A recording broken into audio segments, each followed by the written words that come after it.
पूनम माँ दुर्गा की परम भक्त थी। वो हमेशा माँ दुर्गा की पूजा अर्चना किया करती थी। शादी के बाद पूनम अभी तक माँ नहीं बनी थी, पर उसे विश्वास था कि एक न एक दिन माँ दुर्गा उसकी प्रार्थना जरूर सुनेगी।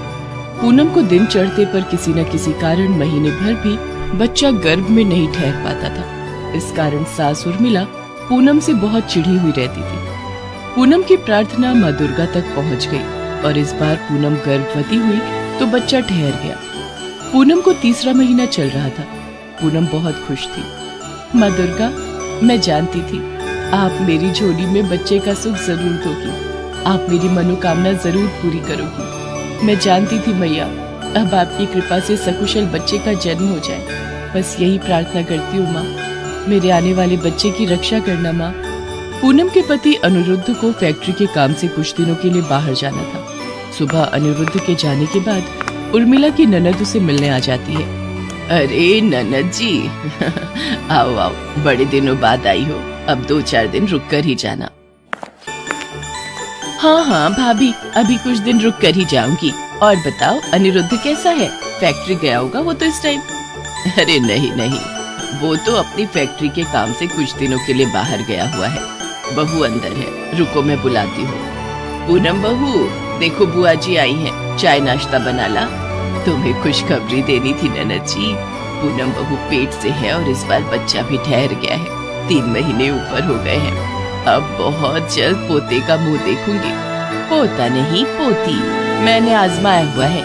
अगर इसके बच्चा ठहर गया है तो पेट में लड़का नहीं लड़की है। ये क्या कह रही हो ननद जी? ऐसा कैसे हो सकता है? हमारे घरों में तो लड़के ही पैदा होते हैं। मेरे, तुम्हारे, हम सबके लड़के ही पैदा हुए हैं। हमारे घर में एक भी लड़की नहीं है। इतनी मुश्किल से तो बहू को दिन ठहरे थे। अब ये लड़की पैदा करेगी तो क्या फायदा? ऐसे नहीं है। क्या तुम बिना पैसों के मेरे पते पर मुझे छोड़ दोगे? हाँ हाँ माता जी, पैसों की कोई बात नहीं, आप परेशान मत हो। आप मेरी रिक्शा पर बैठ जाओ, मैं आपको इस पते पर छोड़ दूंगा। वैसे भी मुझे अभी कोई सवारी तो मिल नहीं रही है, मैं खाली ही खड़ा हूँ। इसी बहाने आपको ही छोड़ देता हूँ। जीते रहो बेटा, देवी मैया का आशीर्वाद तुम पर सदैव बना रहे। माधव उस बुढ़िया को अपने रिक्शा पर बिठाकर पते पर छोड़ने के लिए चल पड़ता है। रास्ते भर गर्मी और धूप में माधव को पसीने भी आ रहे थे और धूप भी बहुत तेज थी। बेटा, बस रिक्शा को यहीं मंदिर के पास रोक दो। ठीक है माँ जी। बेटा, तुम बहुत अच्छे हो। इतनी गर्मी और धूप में तुमने मुझे यहाँ तक छोड़ने के लिए हामी भर दी, और वो भी बिना पैसों के। और देखते ही देखते वो बुढ़िया देवी माँ के रूप में आ जाती है। माधव, तुम मेरे सच्चे भक्त हो। तुम मेरी परीक्षा में सफल हुए हो। देवी माँ, आप जय हो मैया, जय हो, जय माता दी। माधव, मैं तुम्हारी परीक्षा लेने आई थी। जो व्यक्ति जरूरतमंदों और दुखियों की निस्वार्थ सेवा और मदद करता है, उसके सारे दुख दूर करना मेरा कर्तव्य बन जाता है। आज से तुम्हारे जीवन के सारे दुख दूर हो जाएंगे। ऐसे ही सबकी सहायता और अच्छे कर्म करते रहना। मैं तुम्हें संतान, धन, वैभव और सुख शांति का आशीर्वाद देती हूँ। मेरा आशीर्वाद सदैव तुम्हारे ऊपर बना रहेगा। और उस दिन देवी मैया के आशीर्वाद से माधव और गोमती की झोली खुशियों से भर जाती है। का समय नहीं है, आप प्लीज जाओ, नहीं तो डॉक्टर आ जाएंगे। ये मेरा फोन नंबर है, मैं आपको फोन पर सब कुछ बताऊंगी। पूनम पिछले दरवाजे से भाग जाती है और सिस्टर चिल्लाने लगती है, डॉक्टर डॉक्टर, वो भाग गई। मैं इंजेक्शन तैयार कर रही थी और मैंने देखा कि वो पिछले दरवाजे से भाग गई। ओह नो, तुम यहीं रुको, मैं उसकी सास को भी इन्फॉर्म करती हूँ। डॉक्टर उर्मिला और उसकी ननद को पूनम के भागने की बात बताती है, जिसे सुनकर उर्मिला घबरा जाती है। बहू भागकर कहाँ गई होगी ननद जी? हमें उसे ढूंढना होगा, नहीं तो अनिरुद्ध आकर हमसे 100 सवाल करेगा। पूनम का मोबाइल फोन उर्मिला ने बहाने से घर पर ही रखवा दिया था। पूनम के पास मोबाइल फोन नहीं था। वो एक औरत से उसका मोबाइल फोन मांगती है और सिस्टर को फोन करती है। सिस्टर से उसे पता चलता है कि ये सारा प्लान उसकी सास उर्मिला और ननद का बनाया हुआ था। सिस्टर की बातों को सुनकर पूनम दंग रह जाती है। वो बहुत डरी और सहमी हुई थी। वो घर नहीं जा सकती थी। पूनम अनिरुद्ध के मोबाइल पर फोन करती है, पर अनिरुद्ध का मोबाइल फोन स्विच ऑफ आ रहा था। अब क्या करूं? अनिरुद्ध का मोबाइल तो स्विच ऑफ आ रहा है। हे माता रानी मेरी मदद करो। हे दुर्गा मैया मैं कहाँ जाऊं? तभी पूनम को मंदिर की घंटियों की आवाज आती है। पूनम देखती है वहाँ से कुछ ही दूरी पर दुर्गा माँ का मंदिर है। पूनम रोती बिलखती माता रानी के मंदिर तक पहुँचती है और मंदिर में जाकर माँ दुर्गा के चरणों में बैठ जाती है। तभी मंदिर के पुजारी जी वहाँ आते हैं। पूनम रोती हुई उन्हें सारी बात बताती है। तुम चिंता मत करो बेटी, तुम माँ दुर्गा की शरण में आई हो, और जो कोई भी भक्त माँ दुर्गा की शरण में आता है, माँ दुर्गा उसकी रक्षा अवश्य करती है। तुम तो माँ दुर्गा की सच्ची भक्त हो, उनसे प्रार्थना करो, वो तुम्हारी रक्षा अवश्य करेंगी। और जब तक तुम्हारे पति वापस नहीं लौट आते, तुम इस मंदिर में ही रहो। यहाँ तुम्हें किसी से कोई डर नहीं। धन्यवाद पुजारी बाबा। जय माँ दुर्गा, आपकी सदा जय हो माता रानी।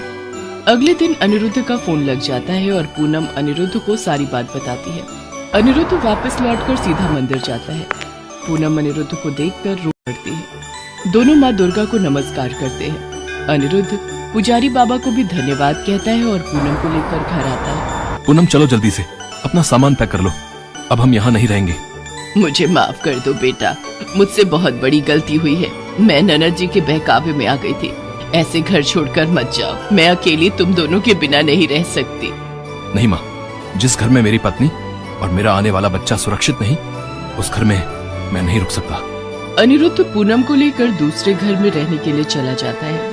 पूनम और अनिरुद्ध सिस्टर की मदद से उस लेडी डॉक्टर को पुलिस के हवाले कर देते हैं। कुछ महीनों बाद पूनम एक बहुत ही प्यारी सी बेटी को जन्म देती है। पूनम की बेटी माता रानी के आशीर्वाद से हुई थी, इसीलिए वो माँ दुर्गा के नाम का जागरण करती है, जिसमें उर्मिला भी शामिल होती है। पूनम बहू, आज माँ दुर्गा के सामने मैं तुमसे माफी मांगती हूँ। मुझे क्षमा कर दो बहू, मुझे और सजा मत दो। मैं पहले ही तुम दोनों से बिछड़कर बहुत सजा भुगत रही हूँ। उर्मिला पूनम के पैरों में गिरने लगती है। तभी पूनम उर्मिला को गले लगा लेती है। माँ जी उठिए, अपनी पोती को गोद में लेकर माँ दुर्गा की आरती कीजिए। पूनम ने उर्मिला को माफ कर दिया। उर्मिला की आंखों में पश्चाताप के आंसू थे। वो अपनी पोती को गोदी में लेकर खूब प्यार करती है और सब मिलकर माँ दुर्गा के नाम का जयकारा लगाते हैं।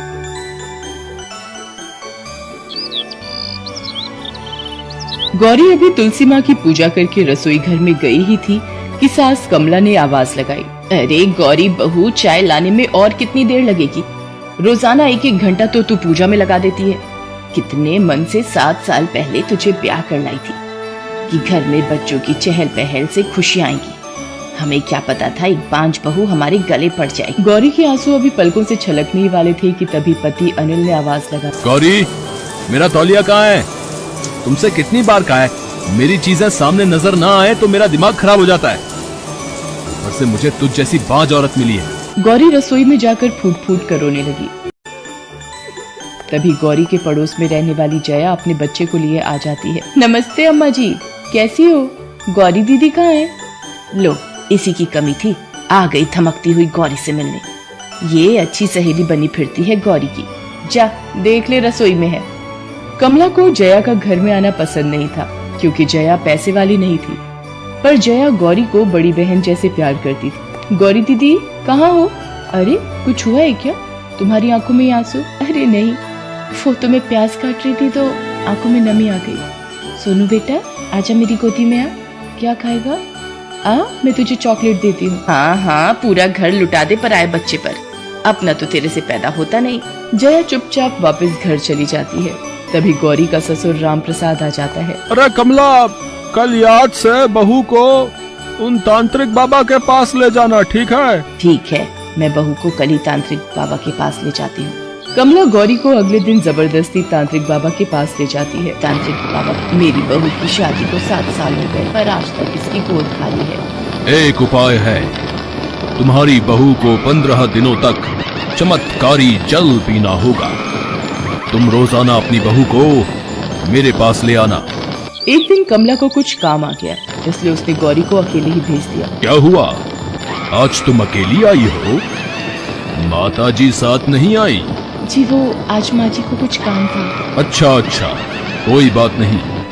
आओ घर के भीतर चलते हैं।